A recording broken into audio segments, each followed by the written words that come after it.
En cuanto intentamos imaginar cómo era vivir en la antigua Mesopotamia, entramos en un mundo donde todo estaba por inventarse.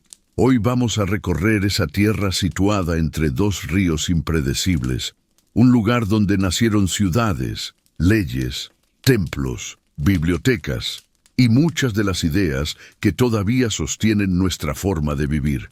Vamos a descubrir cómo era el día a día de la gente común, qué comían, cómo trabajaban, cómo se relacionaban y qué los hacía sentir esperanza o miedo. También veremos cómo cultivaban sus tierras, cómo organizaban sus gobiernos, qué dioses veneraban, cómo comerciaban con pueblos lejanos y cómo desarrollaron un conocimiento que, de alguna manera, aún respira en nuestra memoria colectiva. Si te gusta este tipo de viaje por el pasado, deja tu like, suscríbete al canal y prepárate, porque estamos a punto de comenzar esta historia. Cuando uno observa en un mapa la franja de tierra situada entre el Tigris y el Éufrates, cuesta imaginar que ese paisaje, hoy en gran parte seco y castigado, fue en su momento uno de los escenarios más fértiles, inquietos y creativos de toda la historia humana. Allí, hace miles de años, antes de que existieran reinos, fronteras o alfabetos, pequeños grupos de familias comenzaron a asentarse cerca del curso cambiante de los ríos. No lo hicieron porque la región fuera amable, sino porque era un territorio donde la tierra, cuando recibía agua en el momento adecuado, producía cosechas capaces de sostener comunidades enteras. Sin embargo, esta fertilidad tenía un precio. Ambos ríos eran temperamentales. A veces se desbordaban sin aviso, destruyendo cultivos, casas y caminos. Otras veces pasaban temporadas más secos de lo esperado, provocando miedo, escasez y la necesidad urgente de innovar para sobrevivir. Esa relación intensa con un entorno imprevisible moldeó desde el principio la mentalidad de quienes vivían allí.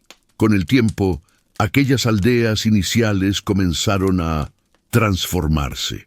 Los habitantes aprendieron a dirigir el agua mediante canales, zanjas y compuertas rudimentarias, una tarea que exigía coordinación, planificación y un esfuerzo colectivo considerable. No bastaba con trabajar por separado. Para prosperar, debían unirse y pensar como un grupo organizado. Sin darse cuenta, estaban construyendo los fundamentos de lo que más tarde sería una civilización compleja. A medida que la agricultura se volvía más eficiente, las comunidades crecían, surgían nuevos oficios y aumentaba la necesidad de administrar recursos de forma más precisa. En ese proceso lento y silencioso, aparecieron los primeros líderes locales encargados de supervisar los trabajos de riego, resolver disputas y garantizar que nadie quedara excluido del reparto de agua. Los sumerios, considerados por muchos como la primera gran cultura organizada de la región, llevaron estas innovaciones a un nivel completamente nuevo. No se limitaron a mejorar la agricultura. Empezaron a levantar templos en plataformas elevadas, diseñaron casas con patios interiores y experimentaron con técnicas de construcción que les permitieron levantar ciudades enteras de barro y caña. Cada avance generaba nuevas necesidades y nuevas oportunidades. Las aldeas crecieron hasta convertirse en centros urbanos vibrantes, con zonas dedicadas al comercio, espacios comunitarios, talleres de artesanos y lugares donde se celebraban festividades religiosas que fortalecían el sentido de identidad compartida. El vínculo con los ríos seguía siendo una fuente constante de preocupación. Las crecidas podían arruinar meses de trabajo, pero también eran la base de la renovación del suelo. Esa dualidad marcó profundamente la visión del mundo sumerio, una mezcla de gratitud y temor, de esperanza y vulnerabilidad. Para ellos, la naturaleza no era una simple fuerza externa, sino una presencia viva que exigía respeto. Esa sensibilidad contribuyó a que desarrollaran sistemas de observación del clima, métodos de predicción básicos y rituales destinados a apaciguar a los dioses responsables del destino de las cosechas. Así, la vida práctica y la espiritualidad se entrelazaban de manera inseparable. A medida que las ciudades sumerias se expandían, la necesidad de gestionar de forma más compleja los excedentes de alimentos impulsó la creación de herramientas de registro. Fue este desafío, y no un afán intelectual abstracto, lo que llevó a la invención de la escritura.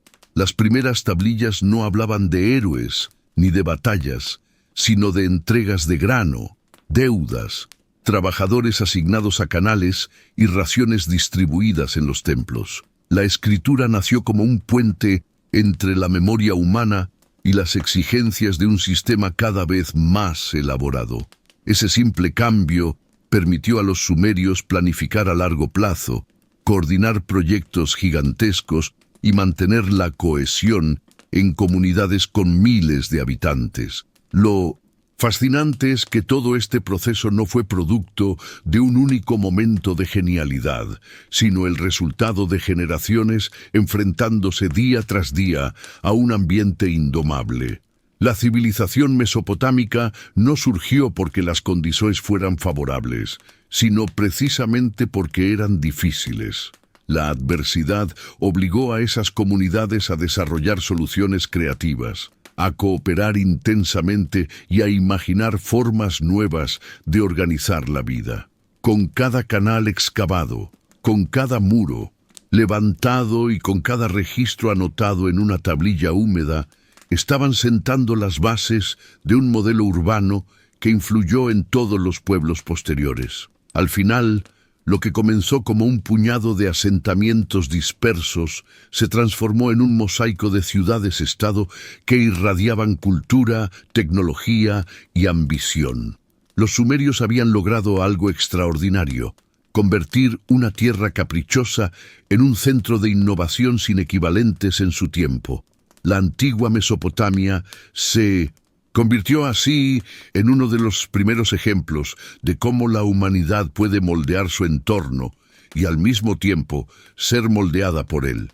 Y fue en ese cruce entre necesidad y inventiva donde nació la historia tal como la conocemos. Al internarnos en una ciudad mesopotámica, la primera impresión sería la sensación de movimiento constante.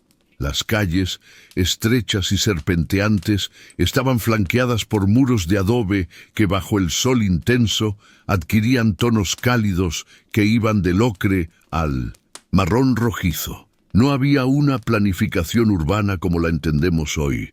Los barrios crecían a medida que las familias necesitaban ampliar sus viviendas, generando un entramado complejo que podía parecer caótico, pero que para sus habitantes resultaba completamente familiar. En algunos puntos, los techos planos de las casas casi se tocaban, de modo que muchas personas se desplazaban por la parte superior de las viviendas para evitar el bullicio del nivel de la calle. Desde allí se podía observar la vida en toda su intensidad: vendedores pregonando sus productos, artesanos trabajando a puertas abiertas y niños corriendo entre los puestos de comida. Las casas reflejaban el estatus social y las prioridades de cada familia. Las más humildes solían tener 2 o 3 habitaciones organizadas alrededor de un pequeño patio interior que proporcionaba luz y ventilación. Las familias más acomodadas contaban con más estancias, almacenes y a veces un segundo piso, aunque la estructura seguía siendo sencilla. Los materiales eran locales: adobe, caña, madera y barro cocido. La puerta principal daba directamente a la calle, pero la vida se desarrollaba hacia adentro, en ese espacio privado donde se cocinaba, se comía, se conversaba y se compartían las preocupaciones diarias. El hogar era un refugio contra el calor, el viento del desierto y el ruido incesante de la ciudad. La organización familiar jugaba un papel esencial. La familia extendida convivía bajo un mismo techo: padres, hijos, abuelos, tíos y en ocasiones aprendices o trabajadores vinculados al oficio del jefe de la casa. La autoridad recaía generalmente en el hombre de mayor edad, aunque las mujeres tenían un papel fundamental en la gestión doméstica, la educación de los hijos menores y el mantenimiento de las relaciones con otras familias. Las celebraciones, los nacimientos y las despedidas se vivían con intensidad y, aunque existían diferencias sociales marcadas, las responsabilidades del grupo solían estar claras para todos. El vínculo familiar era el eje que sostenía el equilibrio emocional y económico del individuo. Los oficios se distribuían por zonas según la actividad. En determinados barrios convivían ceramistas que moldeaban vasijas en ruedas rudimentarias, carpinteros que fabricaban herramientas, curtidores que trabajaban cueros y comerciantes que almacenaban mercancías que llegaban desde regiones lejanas. Los sonidos eran parte de la identidad urbana: golpes de martillo, crujidos de madera, el rumor de los hornos, voces que se perdían en el ambiente. Cada oficio era aprendido desde la infancia. Los niños observaban a sus padres y poco a poco se integraban en el proceso. La ciudad no era un simple lugar donde vivir. Era un espacio donde cada persona encontraba su función dentro de un todo mayor. El mercado era uno de los puntos más concurridos. Allí se mezclaban los aromas de cereales tostados, frutas secas, aceites y especias. Los vendedores ofrecían panes recién horneados, cerveza espesa elaborada con cebada, carne de cordero y pescados del río. Las mujeres intercambiaban productos domésticos mientras comentaban los sucesos del día, y los ancianos se reunían en rincones sombreados para debatir sobre política local o recordar tiempos pasados. El mercado era el corazón social de la ciudad. Un espacio para comprar, vender, negociar y, sobre todo, convivir. A través de esos intercambios se fortalecían alianzas, se compartían noticias y se difundían ideas. En la vida cotidiana también había un profundo sentido ritual. Pequeños altares domésticos, decorados con figurillas de arcilla, recordaban la presencia de los dioses en la vida privada. Antes de emprender una tarea importante, muchas personas dejaban una ofrenda simbólica. Estas prácticas no eran gestos aislados, sino parte de una mentalidad que veía el mundo como un entramado donde lo humano y lo divino se influenciaban mutuamente. Incluso la rutina más simple, como abrir la puerta al amanecer o encender el fuego para cocinar, estaba impregnada de un respeto silencioso hacia fuerzas que consideraban superiores. La convivencia en la ciudad no estaba exenta de tensiones. Las disputas por agua, problemas de propiedad, diferencias entre familias y rivalidades entre oficios eran comunes. Por eso, muchos barrios contaban con figuras encargadas de mediar conflictos, personas respetadas por su experiencia o por su relación con las autoridades locales. Aún así, la mayoría de los habitantes compartía un sentido de comunidad muy fuerte. En momentos de dificultad, como una inundación o una mala cosecha, la solidaridad se volvía imprescindible para salir adelante. Vivir en una ciudad mesopotámica significaba estar rodeado de cambio constante. Nuevas construcciones surgían de un día para otro. Las rutas comerciales traían productos desconocidos y las decisiones políticas repercutían directamente en la vida cotidiana. Pero más allá de estas alteraciones persistía un sentimiento de continuidad. La certeza de que cada generación heredaba y transformaba el trabajo de la anterior. Entre el polvo, los murmullos y los aromas intensos, los habitantes se sabían parte de una larga cadena que unía pasado, presente y futuro. Y era precisamente esa mezcla de estabilidad y movimiento la que daba a la vida urbana en Mesopotamia un ritmo único, vibrante y profundamente humano. Cuando pensamos en la grandeza de las antiguas ciudades mesopotámicas, es fácil centrarse en templos, murallas o mercados repletos de actividad. Sin embargo, ninguna de esas estructuras habría existido sin una base agrícola sólida que permitiera alimentar a miles de personas. La verdadera fuerza de Mesopotamia no residía en sus muros ni en sus ejércitos, sino en su capacidad para transformar un paisaje irregular en una máquina de producción constante. El primer paso en ese proceso fue el control del agua. Los ríos Tigris y Éufrates ofrecían fertilidad, pero también caos. Para convertir su energía en una ventaja, los habitantes construyeron una extensa red de canales, diques, zanjas y reservorios que cambiaron la relación entre el ser humano y su entorno. Estos sistemas de riego no surgieron de la noche a la mañana. Requerían décadas de planificación y un esfuerzo colectivo impresionante. Cada canal debía mantenerse limpio de sedimentos, reforzado después de las crecidas y ajustado según la estación. Las comunidades dedicaban jornadas enteras a inspeccionar compuertas, reparar muros de contención y redistribuir el agua según las necesidades de cada campo. La coordinación era tan importante como la infraestructura en sí. No bastaba con construir los canales, había que administrarlos con precisión. Por eso se desarrolló una especie de calendario agrícola que guiaba a los agricultores sobre cuándo sembrar, cuándo inundar los campos y cuándo permitir que el agua se retirara para iniciar la fase de crecimiento. El arado marcó otro avance crucial. Al principio, los campesinos cavaban la tierra con herramientas simples de madera. Con el tiempo, el arado tirado por bueyes se convirtió en una herramienta indispensable. Este invento permitía remover la tierra con mayor profundidad y velocidad, abriendo surcos ordenados donde las semillas podían germinar mejor. Su introducción aumentó la productividad de manera notable, permitiendo que una misma familia cultivara superficies mucho más amplias que en generaciones anteriores.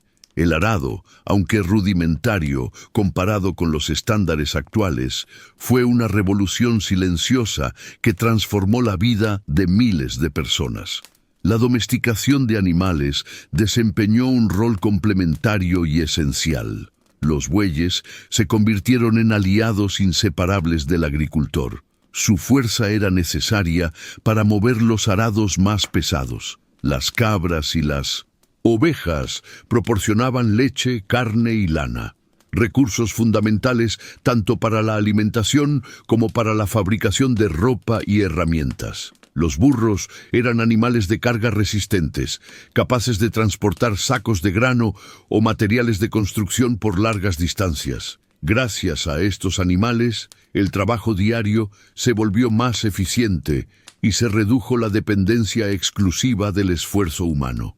La relación entre personas y animales era cercana y práctica. Se los cuidaba porque representaban seguridad económica, continuidad y sustento. Una vez cosechados, los alimentos debían ser almacenados de forma segura. La acumulación de excedentes fue lo que permitió el surgimiento de ciudades densamente pobladas, ya que no todos necesitaban trabajar en el campo para sobrevivir. Los mesopotámicos desarrollaron graneros y silos construidos con barro y paja, cuidadosamente diseñados para mantener el grano seco y protegido de insectos y roedores. La gestión de estos almacenes no era un asunto menor. Implicaba inventarios precisos, vigilancia permanente y un control estricto de quién recibía raciones y en qué cantidad.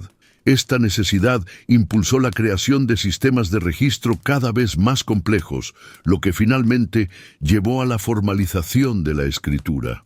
La innovación agrícola no se limitó a herramientas o construcciones. También se aplicaron conocimientos empíricos sobre el suelo y las estaciones. Los agricultores aprendían a reconocer cuando una parcela estaba agotada y necesitaba descansar o ser dividida para permitir la recuperación natural. Se experimentaba con diferentes variedades de cereales, legumbres y plantas oleaginosas para mejorar el rendimiento o adaptarse a cambios climáticos inesperados.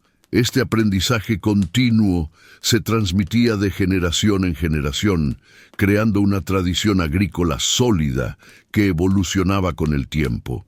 El papel de la tecnología, aunque primitivo en apariencia, fue decisivo. Desde el uso de poleas simples hasta sistemas de nivelación para distribuir mejor el agua, cada avance multiplicaba la capacidad productiva de la región. Incluso la cerámica estaba profundamente ligada al ámbito agrícola. Vasijas para almacenar semillas, recipientes para transportar líquidos y herramientas para medir cantidades comenzaron a formar parte indispensable del día a día en las aldeas. A medida que las ciudades crecían, la demanda de alimentos se volvía más exigente y los agricultores respondían con nuevas soluciones, demostrando una creatividad que a menudo se pasa por alto en los relatos históricos. Gracias a todas estas innovaciones, la antigua Mesopotamia pudo sostener poblaciones urbanas de tamaño considerable, mercados en funcionamiento continuo y templos que requerían una logística compleja para su mantenimiento. Cada tablilla que registra raciones de cebada, cada muro de un canal reparado tras una crecida y cada campo arado al amanecer nos habla de una civilización cuya grandeza nació de su capacidad para dominar los ritmos de la tierra. La agricultura no era solo trabajo físico, era una forma de conocimiento, una lucha constante contra la incertidumbre y al mismo tiempo una expresión de ingenio humano. Fue este equilibrio entre técnica, esfuerzo y aprendizaje lo que convirtió a Mesopotamia en una de las regiones agrícolas más sofisticadas de su tiempo y en el motor silencioso de todas sus demás conquistas culturales. Para comprender la vida en las ciudades-estado mesopotámicas es necesario mirar más allá de los templos y los mercados y observar esa compleja maquinaria invisible que mantenía todo en funcionamiento, la política y la administración. En un mundo donde los ríos podían cambiar de curso, las cosechas podían fallar y las rivalidades entre ciudades eran frecuentes, mantener el orden no era un lujo, sino una cuestión de supervivencia. Por eso, cada ciudad desarrolló un entramado administrativo sorprendentemente sofisticado, cuyo objetivo era garantizar que el trabajo colectivo produjera los resultados necesarios para sostener la vida urbana. En la cúspide del poder se encontraba el rey. Aunque su autoridad variaba según la época y la región, generalmente se le consideraba intermediario entre los dioses y los seres humanos. No era solo un gobernante político, era también un símbolo de equilibrio y protección. Su responsabilidad era asegurar el bienestar de la ciudad, lo que incluía desde organizar campañas militares hasta supervisar importantes obras hidráulicas. Si los canales funcionaban, si las murallas estaban firmes y si los templos cumplían sus rituales, se decía que el rey gobernaba bien. Su figura estaba rodeada de ceremonias y su legitimidad se reforzaba mediante inscripciones, himnos y mitos que lo vinculaban directamente con lo divino. Pero un solo hombre no podía dirigir una ciudad por sí mismo. A su alrededor existía un cuerpo de consejeros que lo asistía en cada decisión importante. Estas personas, por lo general miembros de familias influyentes o individuos con amplias conexiones económicas, actuaban como puente entre la población y el palacio. Eran los encargados de transmitir problemas locales, proponer soluciones y vigilar que las órdenes reales se cumplieran. Su papel era delicado, porque debían equilibrar los intereses de la comunidad con las expectativas del soberano. Además, en muchos casos, servían como diplomáticos en las relaciones con otras ciudades-estado, negociando alianzas, treguas o intercambios de bienes estratégicos. Sin embargo, quizá ninguna figura fue tan decisiva para el funcionamiento cotidiano como la de los escribas. Ellos eran los ojos y la memoria del Estado. En un mundo donde todo dependía del control de recursos, su capacidad para registrar datos era crucial. Anotaban cantidades de grano almacenado, listas de trabajadores asignados a una obra, tributos entregados por campesinos, contratos, acuerdos comerciales y decisiones judiciales. La escritura cuneiforme, aunque compleja, permitía una precisión que las sociedades sin documentos no podían igualar. Cada tablilla almacenada en un archivo era una pieza del enorme rompecabezas administrativo que sostenía a la ciudad. La burocracia mesopotámica no se limitaba a escribir. También implicaba inspecciones constantes. Oficiales visitaban campos para verificar que los agricultores respetaran los límites de riego, supervisaban templos para asegurar que los bienes ofrecidos por los fieles se administraran correctamente, o recorrían talleres para controlar la calidad de los productos destinados al comercio exterior. Incluso actividades aparentemente simples como el reparto de cerveza o pan para los trabajadores estaban cuidadosamente reguladas. Esta vigilancia no era caprichosa, buscaba evitar abusos, garantizar que los recursos llegaran a quienes correspondía y mantener la estabilidad social. Los impuestos constituían el cimiento económico de todo el sistema. No existía un impuesto único, sino una serie de contribuciones que variaban según la actividad de cada persona. Los agricultores debían entregar parte de su cosecha. Los artesanos aportaban objetos o materiales. Los comerciantes pagaban tarifas por el uso de rutas o puertos fluviales. También existían trabajos obligatorios, como la limpieza de canales o la reparación de murallas, considerados una forma de tributo al Estado. Aunque estas obligaciones podían generar tensiones, también reforzaban la idea de que la ciudad era una responsabilidad compartida.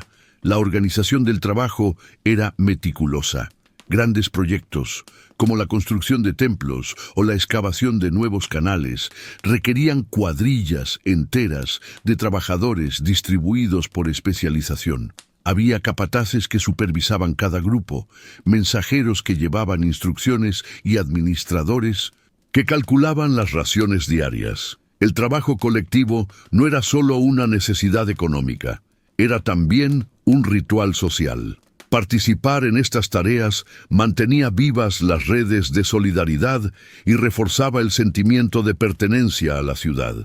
El control de las tierras estaba estrechamente ligado al poder político.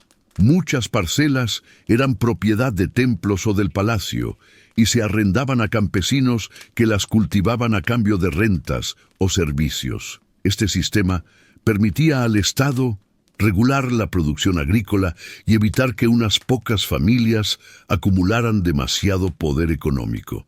Sin embargo, también existían tierras privadas, cuyos propietarios negociaban libremente su explotación.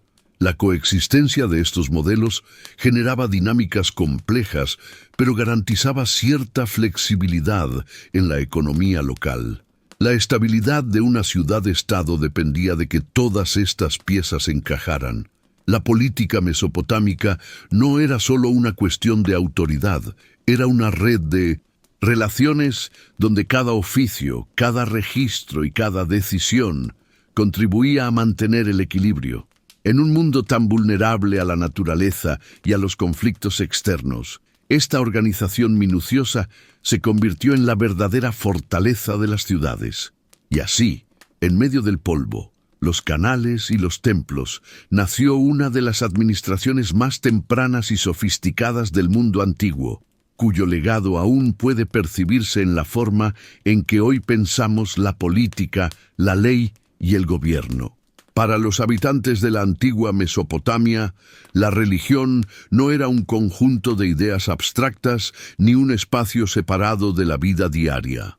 Era el tejido mismo que unía a la comunidad, la fuerza que explicaba los ciclos de la naturaleza, el origen de las ciudades, el destino de cada individuo y la fragilidad del mundo humano. Nada escapaba a la mirada de lo divino. El agua que fluía por los canales, el crecimiento de los campos, el nacimiento de un hijo, la victoria en una guerra o la simple estabilidad de una jornada cualquiera. La espiritualidad era una presencia constante, un soplo que acompañaba cada decisión y cada gesto. Los dioses mesopotámicos formaban un panteón amplio, lleno de matices y especialidades. Enlil, señor del viento y la autoridad, era uno de los más poderosos. Su voluntad podía elevar a una ciudad o condenarla al olvido. Enki, sabio y benevolente, gobernaba las aguas dulces y protegía el conocimiento. Anu representaba el cielo remoto, mientras que Ninhursag encarnaba la fertilidad de la tierra. Más tarde, dioses como Marduk en Babilonia o Ashur en Asiria se convirtieron en símbolos identitarios que fortalecían el orgullo local. Cada ciudad tenía una divinidad tutelar, una especie de protector espiritual, cuyo templo era el corazón del paisaje urbano. Servir a ese dios equivalía a servir a la comunidad entera. Los templos no eran simples espacios de culto, eran instituciones económicas, centros de educación, depósitos de alimentos y sedes del poder simbólico. El zigurat, esa estructura escalonada que se alzaba sobre las demás construcciones, era un puente entre el mundo humano y el divino. En sus niveles superiores se realizaban rituales destinados a garantizar la protección celeste, mientras que en los inferiores se llevaban a cabo tareas administrativas y se almacenaban ofrendas. Para los habitantes, ver un zigurat en el horizonte era un recordatorio de que los dioses estaban presentes, atentos y, en cierto modo, accesibles. Los rituales ocupaban un papel fundamental. Cada festividad marcaba una transición importante en el calendario agrícola o en el ciclo político de la ciudad. Las ceremonias podían incluir cantos, recitación de mitos, procesiones, libaciones y sacrificios simbólicos. No todos los rituales eran grandiosos, algunos eran discretos y personales. Una madre podía encender una pequeña lámpara para pedir salud a su hijo. Un comerciante podía dejar unas gotas de aceite ante una figurilla doméstica antes de emprender un viaje, y un campesino podía enterrar granos en el límite de su campo como gesto de gratitud. Estas acciones, aparentemente simples, reforzaban la idea de que cada individuo formaba parte de un orden mayor. Las ofrendas eran variadas. Había donaciones de alimentos, telas, utensilios, animales y productos elaborados. Las personas las entregaban para mostrar devoción, pedir favores o agradecer una intervención divina. Para ellos, ofrecer algo al templo no era una pérdida, sino una inversión espiritual. En momentos de crisis, como sequías o epidemias, las ofrendas aumentaban, pues se creía que solo la intervención divina podía restablecer el equilibrio. Los sacerdotes recibían estos bienes, los organizaban y decidían su destino. Algunos se utilizaban para mantener el templo, otros se distribuían entre necesitados y otros se empleaban para alimentar a quienes trabajaban en los rituales. El papel de los sacerdotes era complejo y esencial. Estos especialistas conocían los mitos, dominaban la escritura y eran responsables de mantener la relación entre los seres humanos y lo sagrado. Sus funciones no se limitaban al culto. Actuaban como consejeros del rey, intérpretes de signos celestes, administradores de propiedades templarias y guardianes de la tradición. Muchos de ellos se formaban durante años en escuelas especializadas, aprendiendo no solo textos religiosos, sino también matemáticas, astronomía y medicina. La frontera entre lo espiritual y lo científico era difusa, pues todo conocimiento se consideraba un regalo divino. La influencia espiritual permeaba todos los aspectos de la vida pública. Las decisiones políticas importantes se acompañaban de rituales para solicitar aprobación divina. Las guerras se justificaban como defensas del honor de un dios local. Las firmas de tratados se realizaban en presencia de figurillas sagradas para que los dioses fueran testigos del acuerdo. Incluso los juicios podían involucrar juramentos ante divinidades bajo la amenaza de castigos sobrenaturales en caso de mentira. La religión servía no solo como guía moral, sino también como herramienta de cohesión social. Un pueblo que compartía mitos, festividades y temores se mantenía unido frente a los desafíos externos. Las grandes festividades eran momentos esperados por toda la comunidad.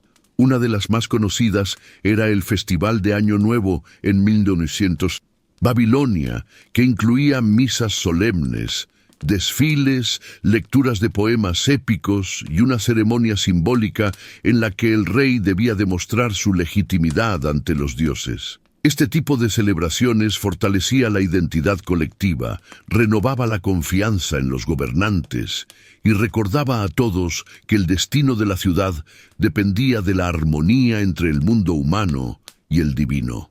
En definitiva, la fe no era un adorno cultural, sino el eje que daba sentido a la existencia. Los dioses estaban en todas partes, en el viento que movía los campos de cebada, en la suavidad de una noche fresca, en el estruendo de una tormenta inesperada. La religión mesopotámica ofrecía respuestas, esperanza y estabilidad emocional en un entorno marcado por la incertidumbre. Y fue ese diálogo constante entre devoción y vida práctica lo que moldeó una identidad colectiva fuerte, perdurable y profundamente arraigada en la memoria de la civilización.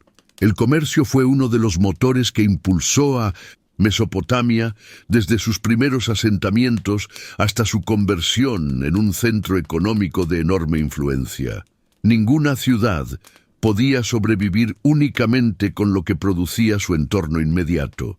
Las tierras entre el Tigris y el Éufrates eran fértiles, sí, pero carecían de recursos esenciales como madera de calidad, metales, piedras duras y otros materiales necesarios para sostener la vida urbana y los avances tecnológicos. Este desequilibrio geográfico obligó a los mesopotámicos a mirar hacia más allá de sus fronteras, a establecer vínculos duraderos y a convertirse en maestros del intercambio.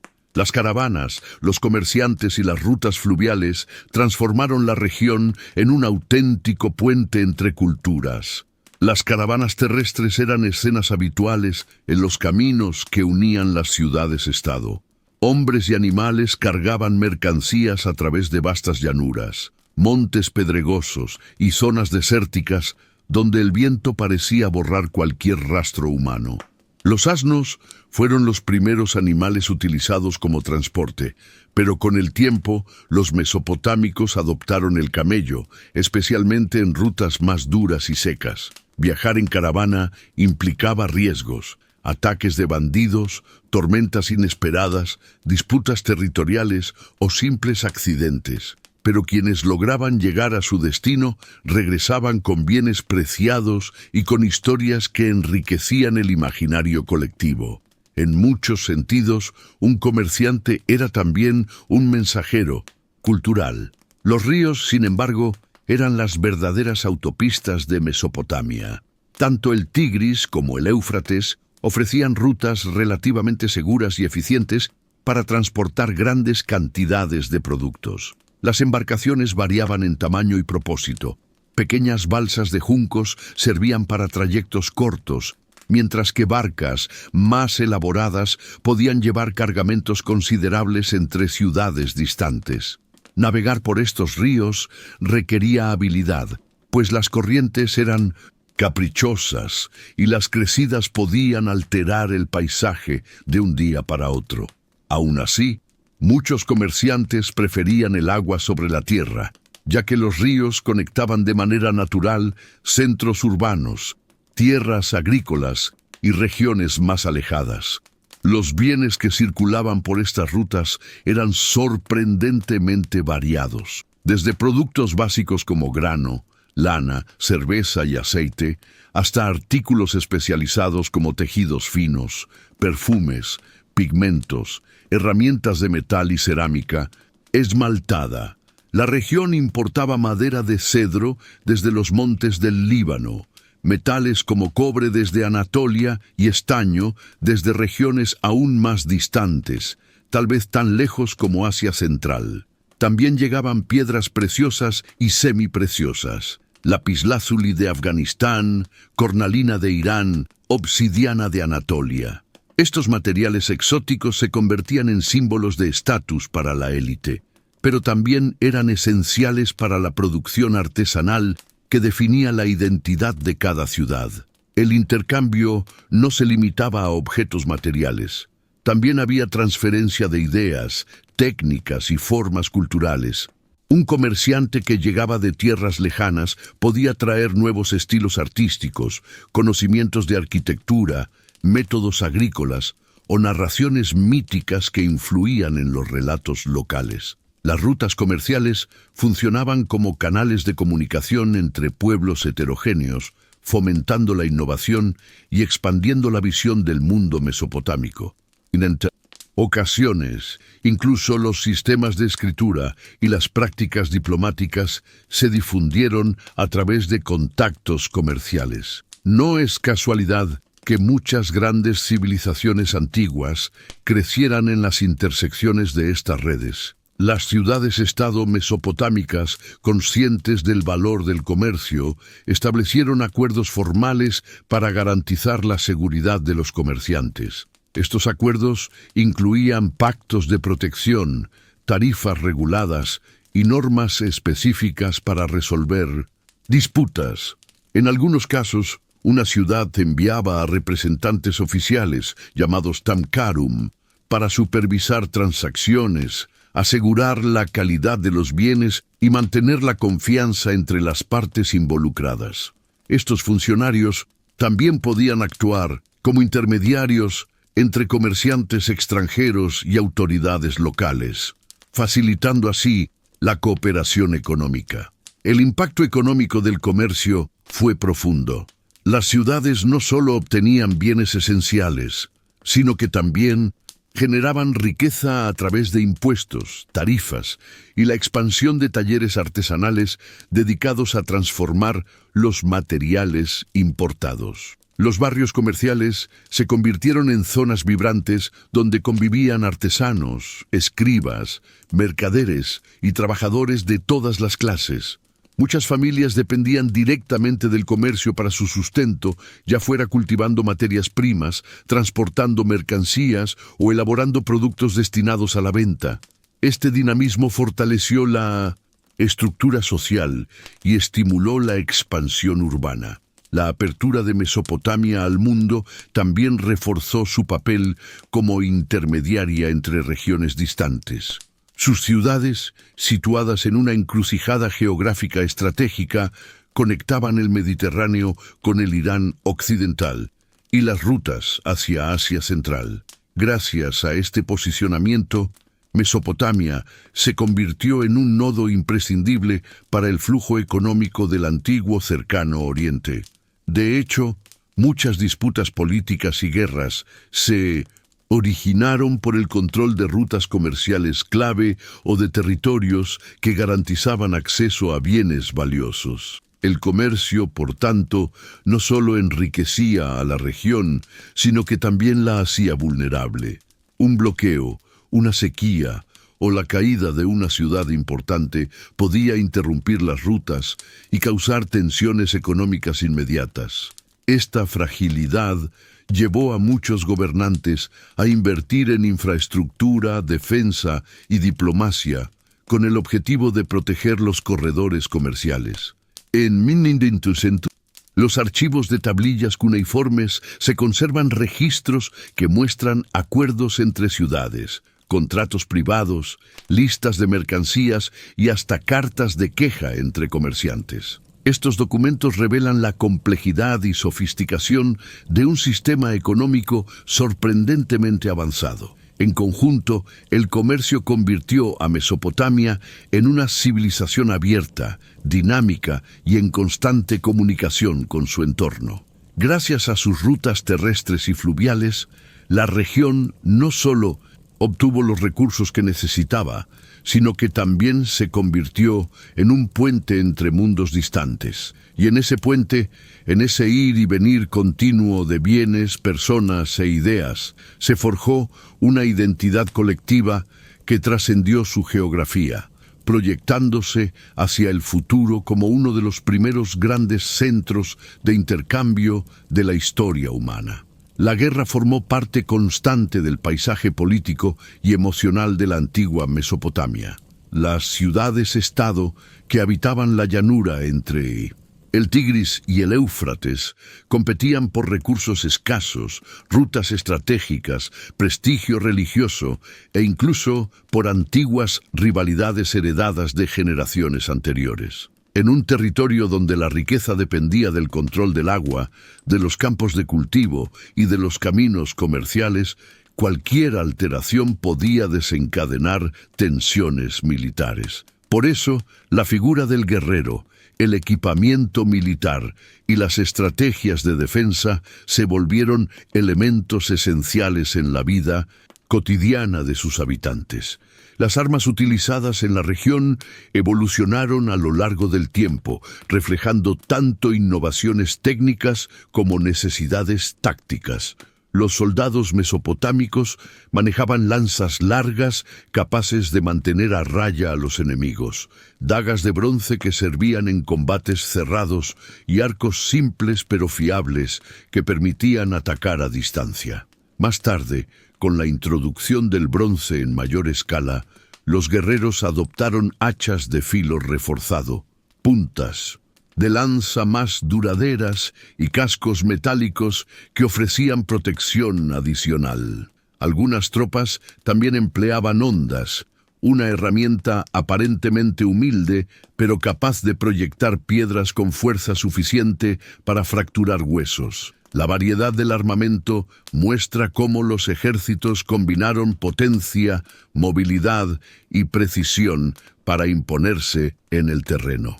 Las tácticas militares dependían del tipo de enemigo y del paisaje.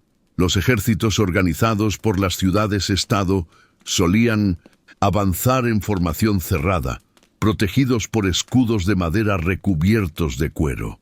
La disciplina era crucial. Los soldados debían moverse como una unidad, sostener la línea y responder rápidamente a las órdenes emitidas por los comandantes.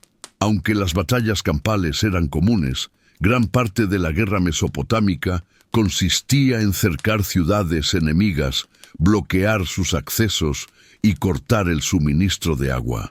El asedio era una táctica recurrente, pues muchas ciudades estaban rodeadas de murallas que dificultaban un ataque frontal. Para superar estas defensas se usaban carros rudimentarios, torres improvisadas y arietes de madera, aunque su efectividad variaba según la resistencia del enemigo y la habilidad del ejército atacante.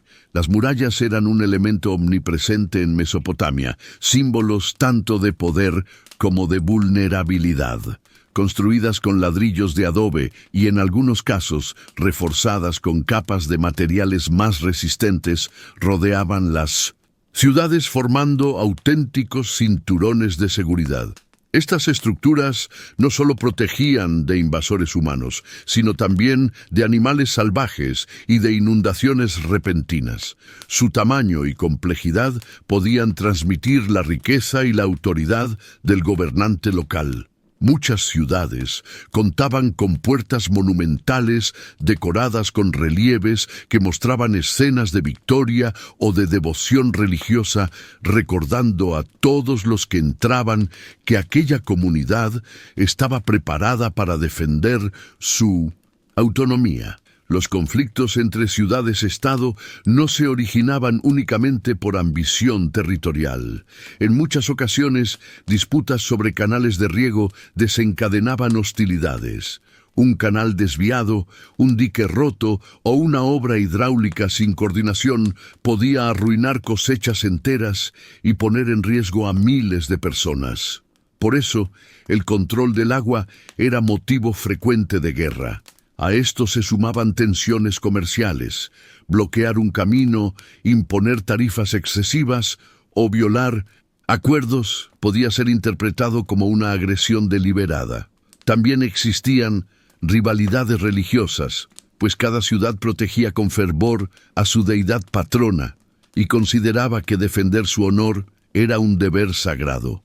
La organización militar variaba según el tamaño y la riqueza de cada ciudad. En los primeros periodos, los ejércitos se formaban principalmente con campesinos convocados en tiempos de necesidad. Sin embargo, a medida que la política se volvió más compleja, surgieron cuerpos de soldados profesionales.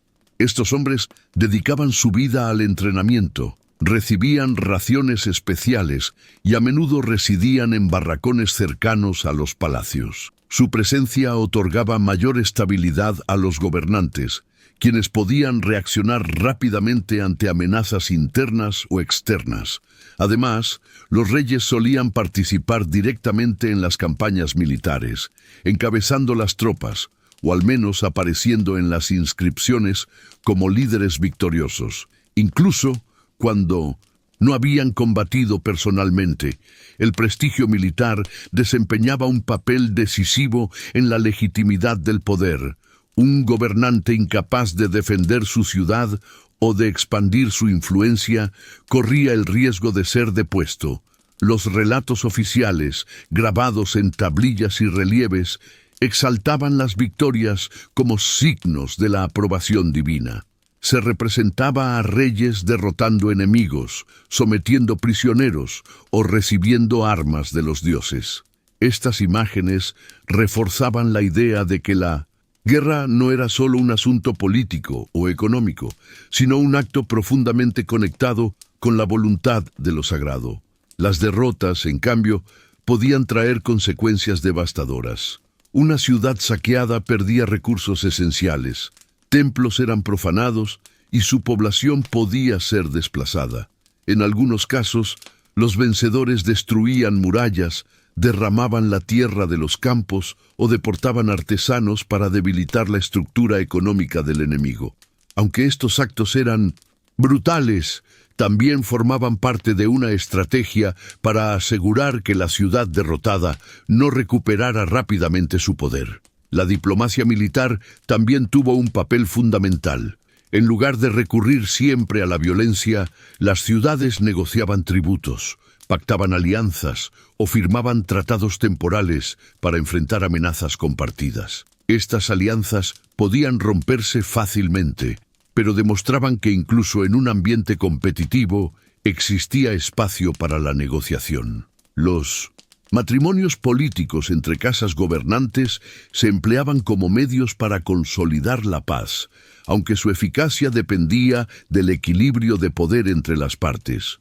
Al observar este panorama, resulta evidente que la guerra en Mesopotamia no era un fenómeno aislado ni improvisado.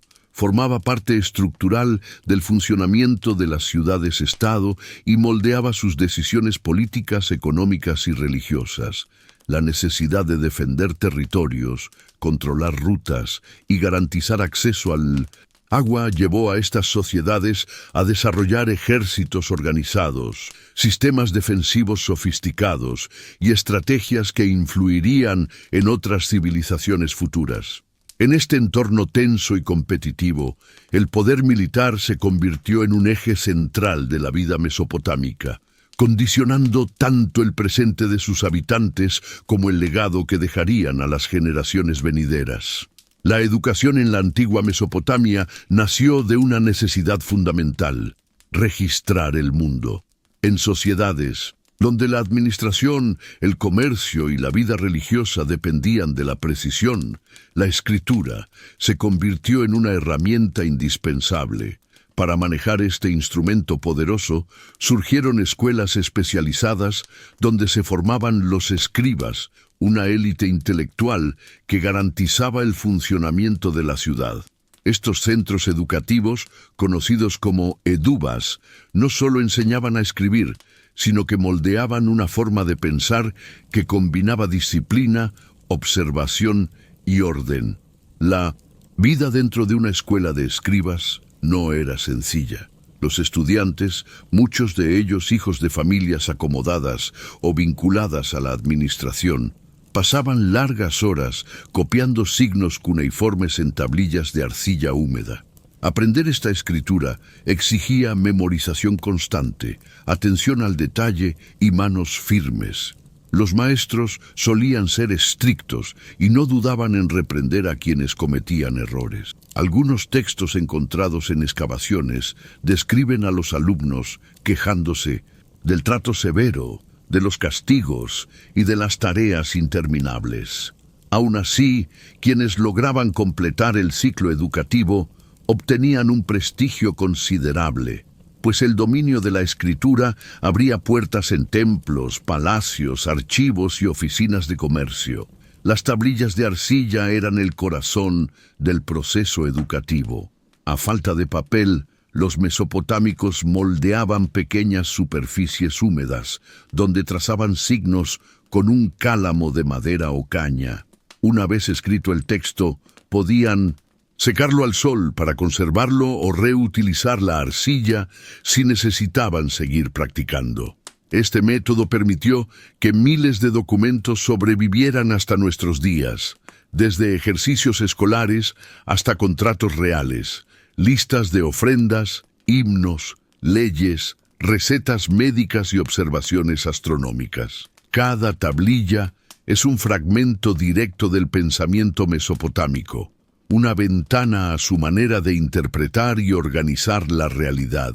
La escritura cuneiforme se convirtió en una herramienta poderosa para registrar no solo transacciones económicas, sino también conocimientos científicos. En matemáticas, por ejemplo, los mesopotámicos desarrollaron un sistema numérico sexagesimal que aún utilizamos hoy sin darnos cuenta, especialmente en la división del tiempo y en la geometría de círculos. Las tablillas revelan ejercicios avanzados de multiplicación, división, raíces cuadradas e incluso problemas que anticipan conceptos algebraicos. Para ellos, la matemática no era una abstracción, sino una herramienta esencial para administrar cosechas, medir campos, calcular impuestos y planificar construcciones. La astronomía también ocupó un lugar destacado en su cultura. Los sacerdotes astrónomos observaban el cielo desde los techos de los templos, registrando los movimientos de la luna, los planetas y las estrellas. Este conocimiento tenía dos propósitos: práctico y religioso. Por un lado, ayudaba a establecer calendarios agrícolas y determinar las fechas de festividades importantes. Por otro, permitía interpretar presagios, pues los mesopotámicos creían que los cuerpos celestes transmitían mensajes divinos. A través de generaciones, las observaciones fueron acumulándose, creando uno de los registros astronómicos más antiguos y detallados de la humanidad. La medicina mesopotámica combinaba prácticas empíricas con interpretaciones espirituales. Los médicos, conocidos como Asu y Ashipu, aplicaban ungüentos, vendajes, infusiones y rituales destinados a restaurar la salud del enfermo.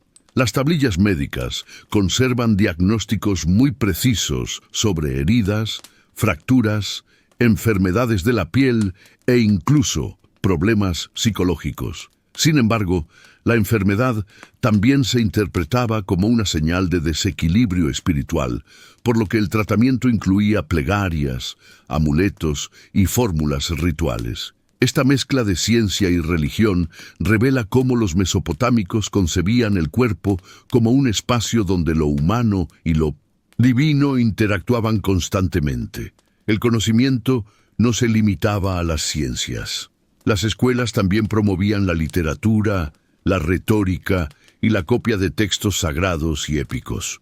Los estudiantes aprendían listas de sinónimos, proverbios, mitos antiguos y poemas que transmitían valores culturales y enseñanzas morales. Entre las obras más copiadas estaban los himnos a dioses como Inanna o Enlil, relatos como la epopeya de Gilgamesh y fábulas que enseñaban humildad, prudencia o respeto por el orden divino.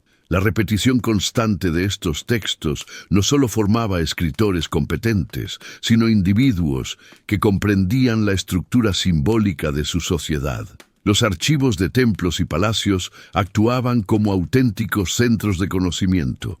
Allí se almacenaban tablillas con registros administrativos, cartas diplomáticas y tratados. También se guardaban catálogos que organizaban colecciones enteras de textos, clasificándolos por temática o autor. La existencia de estos archivos muestra que los mesopotámicos concebían el saber como algo que debía preservarse y transmitirse.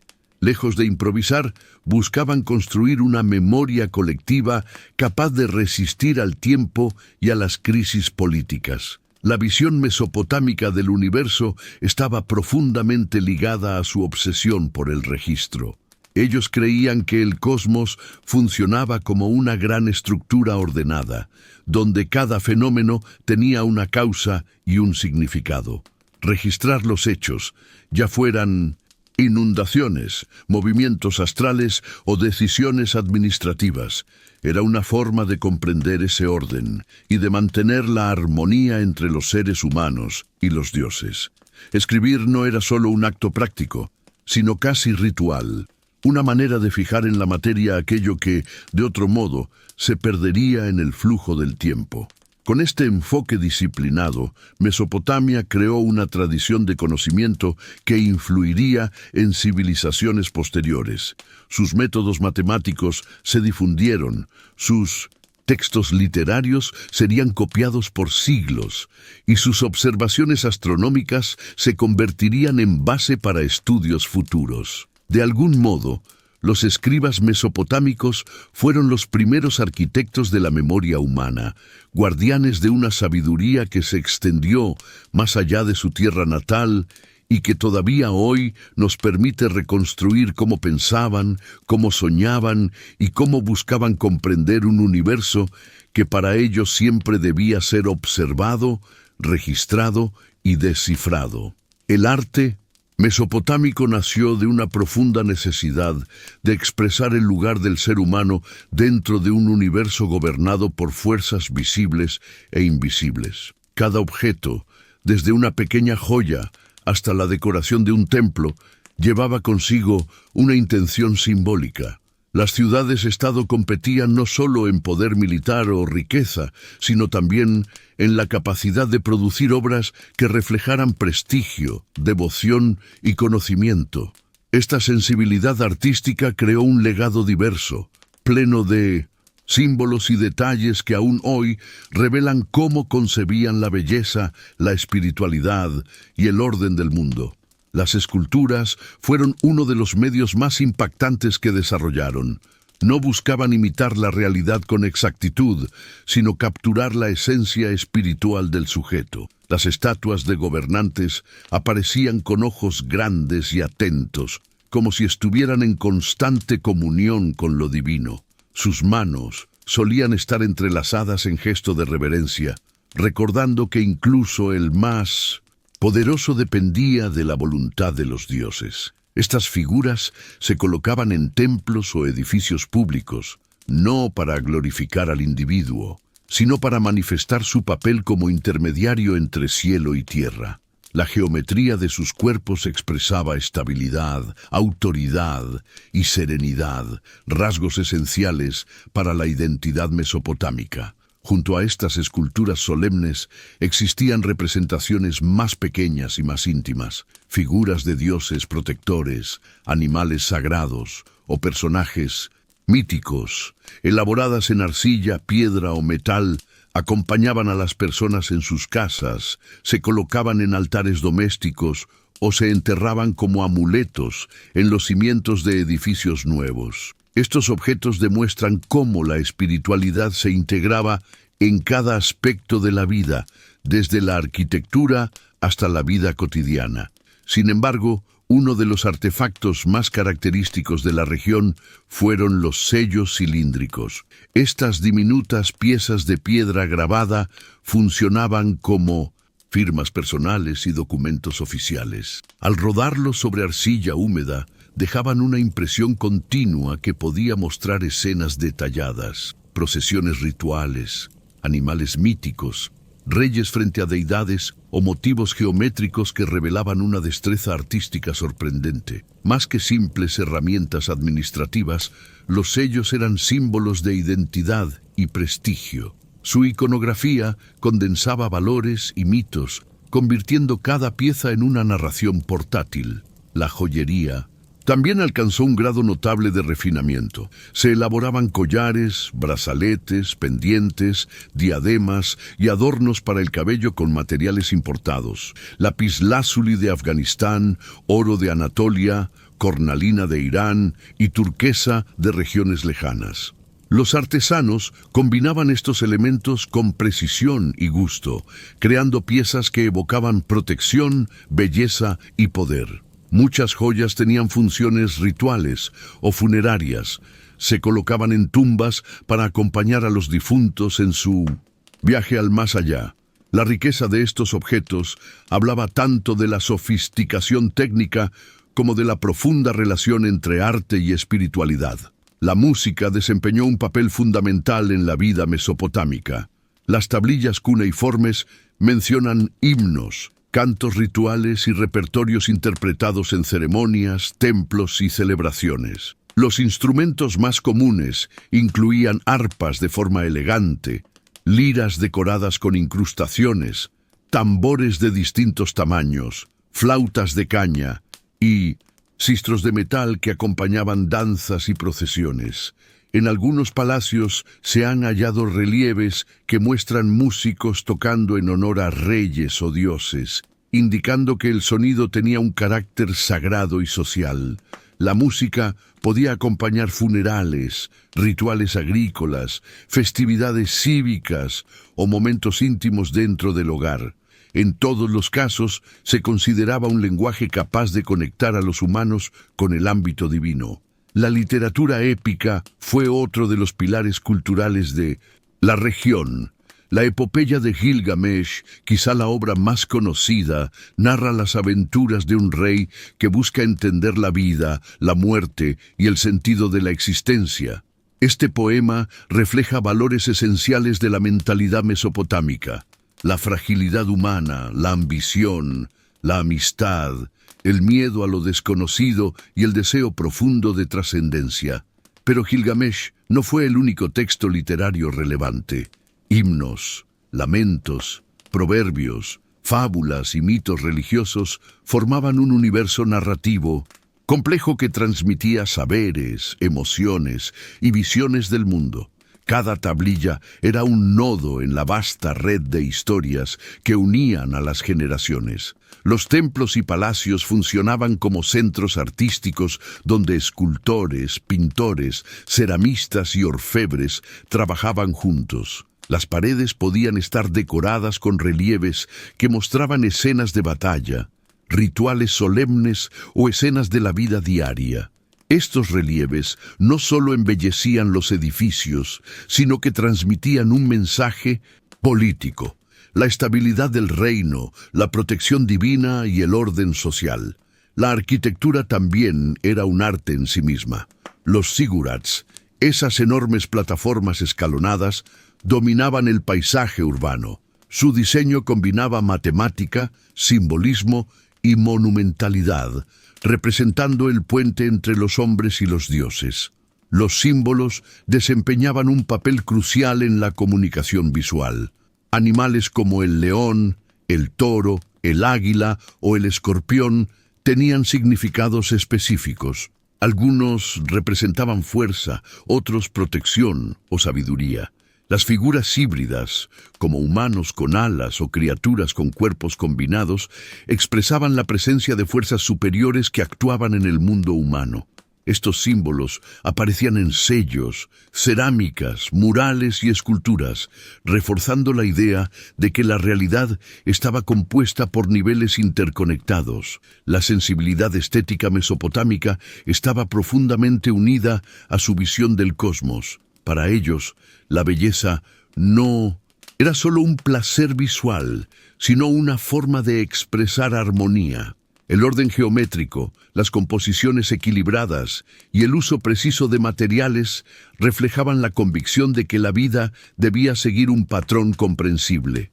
La repetición de motivos no era monotonía, sino reafirmación de principios espirituales y sociales que daban estabilidad a la comunidad. Con todos estos elementos, escultura, música, literatura, joyería, arquitectura, sellos y símbolos, Mesopotamia construyó un mundo cultural vibrante, capaz de integrar lo cotidiano con lo trascendente.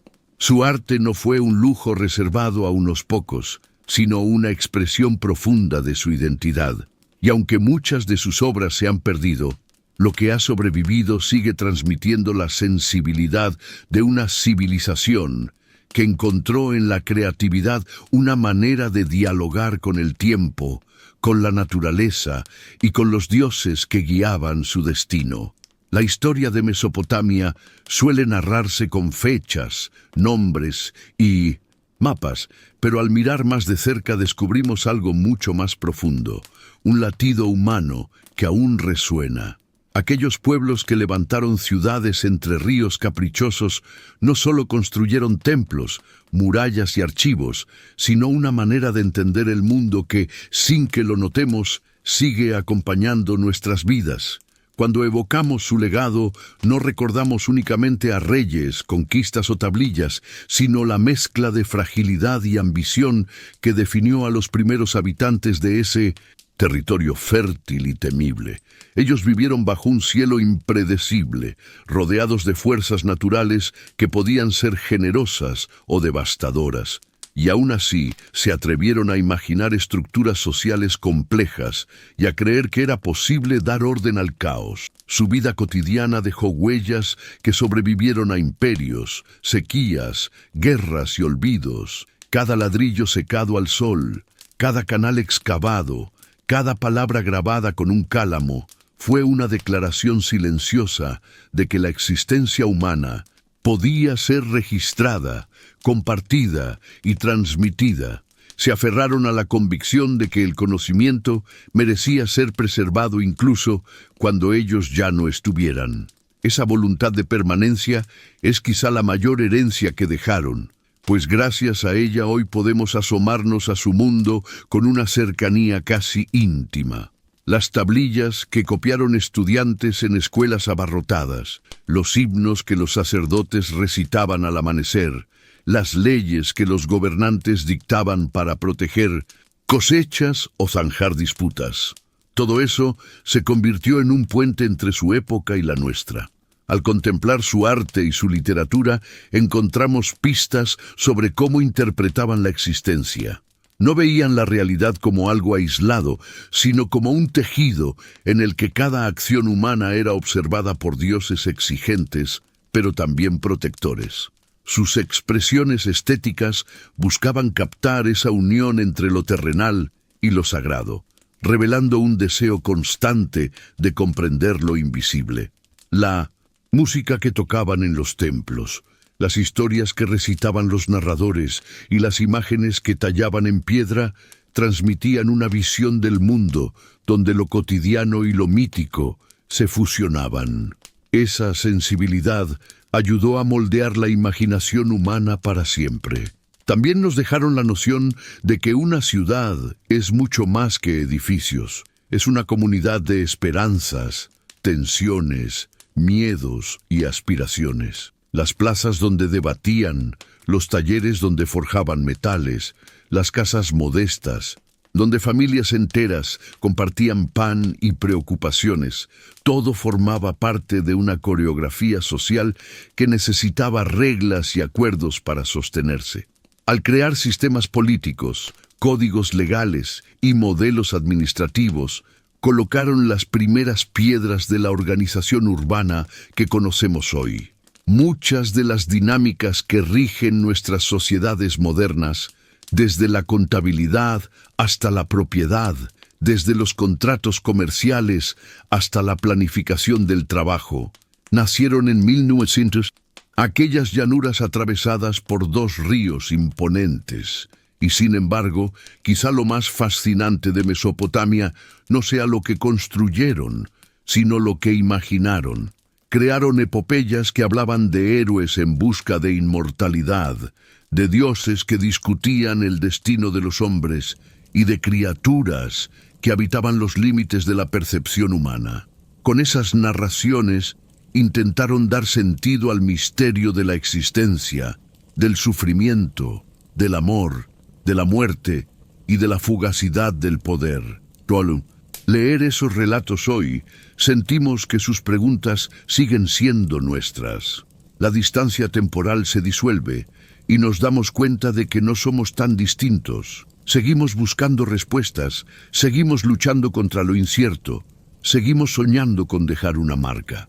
Por eso, al cerrar este recorrido, Mesopotamia no aparece como una ruina polvorienta, sino como un espejo, un recordatorio de que toda civilización, por avanzada que sea, se sostiene sobre ideales compartidos y sobre la capacidad humana de cooperar, crear y recordar. Ellos nos enseñaron que ninguna sociedad se construye sin esfuerzo y que todo conocimiento requiere paciencia. Nos demostraron que incluso en las circunstancias más difíciles es posible innovar, imaginar y transformar el entorno. Y nos dejaron una invitación silenciosa: seguir preguntando, seguir explorando, seguir escribiendo nuestra propia historia, porque cuando caminamos por nuestras ciudades, cuando usamos números, cuando organizamos archivos, cuando contamos relatos, cuando trazamos fronteras o planificamos cultivos, seguimos utilizando herramientas que ellos inventaron hace miles de años. Y aunque sus templos se hayan derrumbado y sus reyes hayan quedado atrás, su legado sigue en cada idea que se transmite, en cada palabra que se registra y en cada gesto que aspira a perdurar. En cada uno de nosotros vive un fragmento de aquel mundo lejano que, de alguna forma, nunca desapareció del todo.